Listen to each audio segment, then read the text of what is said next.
Hello, ladies and gentlemen. Welcome to the new edition of Sightline. Today, my guests are Maximillian and Clement Oleh. Hello. Hello. Hello. How are you? Very good, exciting. How do you find Mongolia? Perfect. It's so wide. It's really nice landscape, but it breaks a car, so it's tricky for us now. So, how many months or how many days you're already traveling? We are traveling for 63 days to be precise. So we start from the 17th of July 2019 and we have 8 months rest of trip. 8 months. So that means in a whole it equals to 10 months. 10 months. Yeah. And what complications, what challenges do you face while you travel? Lot of things, lot of mission, objective. So we wanted to go to Mongolia. Why to Mongolia? Because when you open a map from France, it's a forest country where you can go with a car. And we had a little mission in UB, in Ulaanbaatar. We have to support association there, so Velo Foundation, we support them. We have to go to Mongolia. And after the way back, we take time, relax, it's just for fun. Okay, Maximilian, could you please tell us about maybe the aim of your travel? Why you decided to travel for those months? I decided to travel because I don't have a good job in France for the moment. Okay. So I leave my job, my little job, to just to discover the country and after to come back and see if I really want to do this job or another job. Okay, what about you? Meet people, try to discover culture, religion, how they live. And the most things in my mind is to discover how people can live without a lot of things. For example, in west of, like in France, you get a lot of things. You earn a lot of money. And we are not really happy. So this is a problem for the mind. So we say, okay, let's go to in other country and how they do. And you try to discover they eat small things or soup or something like this. Exactly. And they're still happy and maybe more happy than us. So this I would like to discover in Mongolia, India, Laos. Like for us is not poor country, but they have have lot of stuff. In what countries already have you been? We live in the north of France, so we go to Paris. We start the travel at Paris, next to the Eiffel Tower. And after we go to Switzerland, Prague, come back to Germany, go in all Scandinavia, go to Nordkap, so the high point on the maps. It's possible to go by car, and after go back Finland, Estonia, Latvia, and after cross all the Russia to go in Mongolia now to Ulaanbaatar.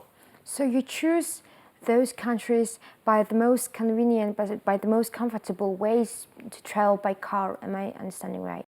Yeah, but we just wanted to go to the highest point we can do on the map and the farthest point we can do on the map with the car. We didn't mind to go to Norway or Sweden. It's just to go to Nordkap. And to go to Nordkap, you have to pass through Sweden, Norway, and Finland. And after you discover countries and something like this, because it costs a lot of money there. So we have a little budget. So we are happy to pass through it, but it costs a lot of money. So with this money, we can live maybe 2 months in Mongolia. So that's why we just wanted to go to Nordkap. But look, there are many people and there are many ways to travel and research those countries. Like you can fly, you can maybe go by bicycle. Yes, many things. Yeah. Why did you decide to go by car? Yeah. We decided to go by car because for the European people is a normal normal things for travel. A lot of people travel by car, by van or stuff like this, but the van costs a lot of money and this car is antique car. And for us, this is a French car. The Citroën is a French car, and it's for poor people. This car, it's a popular car, so we take this car because we are from our family is not very rich people, so we take this car because it's a famous car in France, and go to travel with this. It's quite small and Tiny. really, and Yeah. I saw it. Yeah, we were riding it Yeah. for 10 minutes, for 5 minutes, and I saw it's really small. And is it comfortable for you? Like you're going for 2 months, and you will be for 10 more months. It will be travel like by this. car. Like yes, it's really like yeah. you're all the time you're hugging each other. Exactly. Yeah. You all the time feel that you're brothers. Yeah. Exactly. Yeah.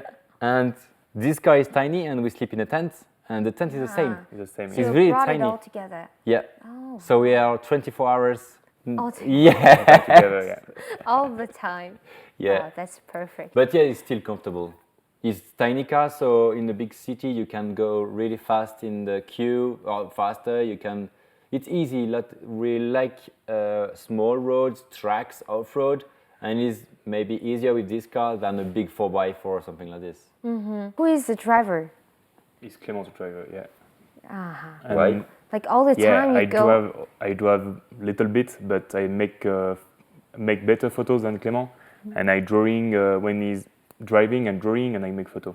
And when I drive, Clement normally sleep or just make little photo. So you're a photographer and you're a driver. Yeah. It's a good photographer, so we have to have souvenir. Okay. So I should drive, and I he should see. take the pictures. I see. Also, I see a nice picture on your T-shirts. Like Yeah. what, Maximilian? Could you please tell me about yours? This is my drawing. So I print on the T-shirt too. Okay. So I draw and I printing in Belgium. Okay. So There are it's, 3 cars. yeah. 2 buses and 1 Yeah, small it's a car. Volkswagen car. Do you know this Continental. car? What does it mean? Like, I don't understand why there are 3 of them, 3 stories. Yeah, just because I like all the car and I just decided to yeah, put it just on the to one say T-shirt. this, Okay. Yeah, I want to have a lot Nice of car idea. and- Yes. Yeah. What about you? This Me- is really similar to that car that you're Yeah, going this is on. the same, and this is like a tank because it's a similar, like, I don't know if you know, but it's a Citroën history. So croisière jaune, yellow croisière. And they go with the old Citroën with this. And in 2009, they do the same with the 2CV. So it's just a symbol of this. Peter Pan production. Mongolia, China. Mongolia, right? Wow, wow. Now let's talk about the construction of your car. Like, how it's like, How is it? yeah. So it's a car, it's built from 1950 until 1990. So that means it's 40 years of construction. So it's really famous French car. 602 centimeter cube, so cylinders. Yeah. It's maybe 500 kilos, so really light car. And the thing is, this car can go until 100 kilometers per hour. We are 2 with all the staff behind, and this car can go at 80 kilometers per hour. And when the road is like this, it's finished. It go at 40, 50 kilometers because it doesn't have enough power to take all the weight go. But it's whole car, so without airbag, without electronics, without temperature, and also Condition and so on. yeah, Yeah, conditioner, I saw air it. conditioner, I saw and it, yeah. also no radio. Oh, Why no radio? Because it's too noisy. Ah, yeah. When you're at 80 kilometers, you can't speak like this with your brother. What is the most memorable things that you have mentioned in different countries? The best for me, the best landscape is in Norway because it's very very beautiful. When we cross mountain, it's very beautiful all the time. So we see a lot of very good landscape.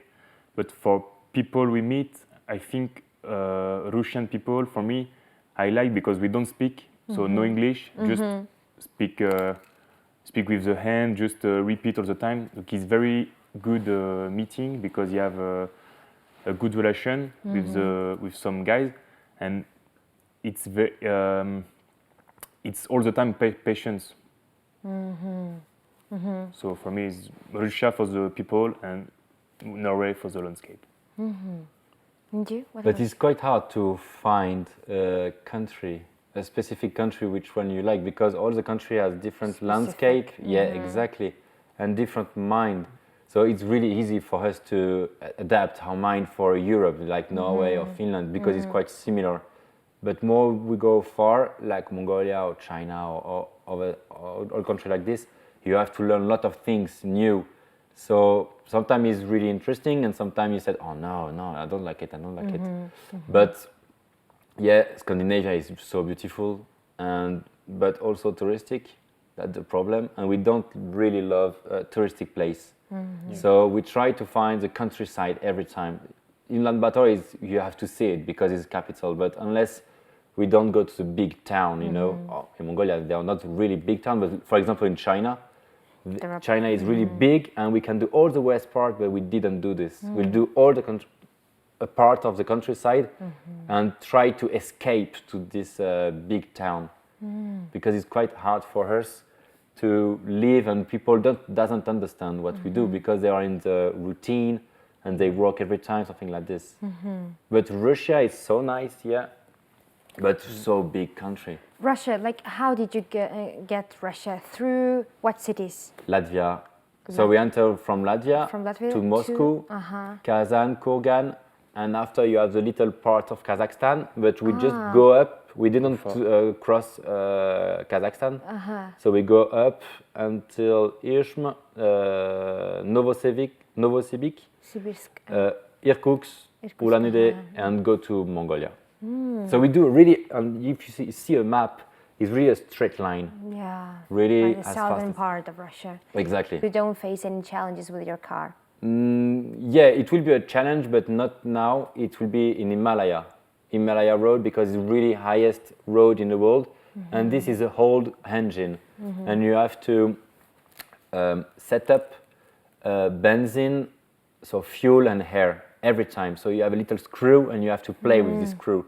So now it's okay. It's basic. It's 0,000, 2,000. It's okay, but when we go to Himalaya road, it will be 3,000, 4,000 until 5,000. So you have really to play with this screw, and it will be really tricky for us, for our mind, for our breath, and also for the car. So it will be a really challenge. It will be Himalaya road, and if the car passed Himalaya road, there is a second one. It's Pamir road, and this is the most dangerous road in Europe, Asia. It's like the famous road when you have only one road like this, and you have a cliff and something like this just near. Okay. So this is just training parts, you know. Yeah, I see. You're already in Ulaanbaatar for 7 days, right? Yeah. And how do you find our capital city? Wow, tricky question. Like, Okay, answer. Alexia. Your impression, like, be honest. You already have a lot city, with- so to compare you with. have a lot of people, lot of problem with the car, I think, with the circulation of the car. But the building is quite nice, and you have old temple, Yeah. old temple, and a very new building. So it contrasts with new and old. So this is good. For me, I like this because I like old stuff, but new stuff is very good too. So the contrast is good to keep. I don't really like big cities, so I don't really like Ulaanbaatar. But the thing is, we had a flat in the center. We Okay. share a flat, so every time you get out of the house, you're just in the center, and it's really easy to discover a lot of things in the center. So this is good. Yeah, nice building, nice temple. Now we would like to go to the top of the hills to see UB, like, you know, From the top. yeah, to have another view of it. But it's quite strange because all the center is really nice, really luxury, it's really new. And if you go a bit outside in a lot of districts, it's really poor. You have a lot of a big contrast. Yes. So, okay, we have also this in France, but here it's really, for us, for me, it's really worse. So it's a bit difficult to say, okay, I just get out of my house and everything is beautiful, and I just take my car to do 15 minutes of drive and go to like a slum or something like this. Also, we have traffic jams here all the time. Yeah. Yes. Incredible. I think it's the best. The best part of our city. Yeah. Really. Yeah. It's like worse than Paris, and Paris is really, really bad. But I think here it's really worse. And the pollution also. Like Air pollution. I do this and I feel it, and people told me, you're no, this coughing. isn't just nothing. Well, yeah. If you are here in winter time, you're gonna Yeah. definitely feel it on you. So that's why I'm happy to leave UB as soon as possible. Oh my I'd God. go to the countryside and just to, okay, let's go to enjoy Mongolia. Okay. So I hope that in your future you will have a lot of time to enjoy the countryside's air. Exactly. What about the future? What are you gonna do in your future, in your near future? When we come back or just after China? Well, I think after the travel, After the travel. all the travel. So I'm a lucky man. So my boss still leave me 1 year without work. So I know I have to go back to work to earn money back because I will spend all my money in this trip. Yes, And savings. Yeah. I don't know, maybe we'll be back in the cycle of life, work and money, spend money, work and money, spend money, and maybe keep money in the box, and in 6 months, 1 year, 2 years, go back with the car and maybe go to Africa, go to America. We'll see. Did you think about maybe making a book or maybe a magazine or something like that connected with your Yeah. travel? Yeah. We would like to make a book with pictures, with Maximillian drawing to explain situations, and also with write, because we write every day like a diary, what we do, which people we meet, and after we would like to mix all of things, and it will be like just to show people how it's possible to do a trip like this, Okay. because people are a bit scared of unknown. So they just read it and maybe they said, okay, I would like to go to Mongolia. I love what they have done. So maybe we go there by car, by bicycle, by plane, whatever. What about you? What will you do in your future? But for me, I don't know really, because I start. When I come back, I just start a nearly new life, because I make a new job, or I make my company, Okay. or I do another job. So I don't know really what I want to do. But I think let's after travel. I think first. after 10 months, I think after 10 months you'll definitely know what you want to do, what you will do, and we'll wait for your book. Yeah. Maybe. Yeah. We have time to think it. Please let us know when you finish with your book. Okay. Thank you very much. Thank for your you. time. Thank you. Thank you. Dear viewers, thank you very much for your watching. And today's my guests were Clement and Maximillian Oleh. Thank you very much. We will see you next week.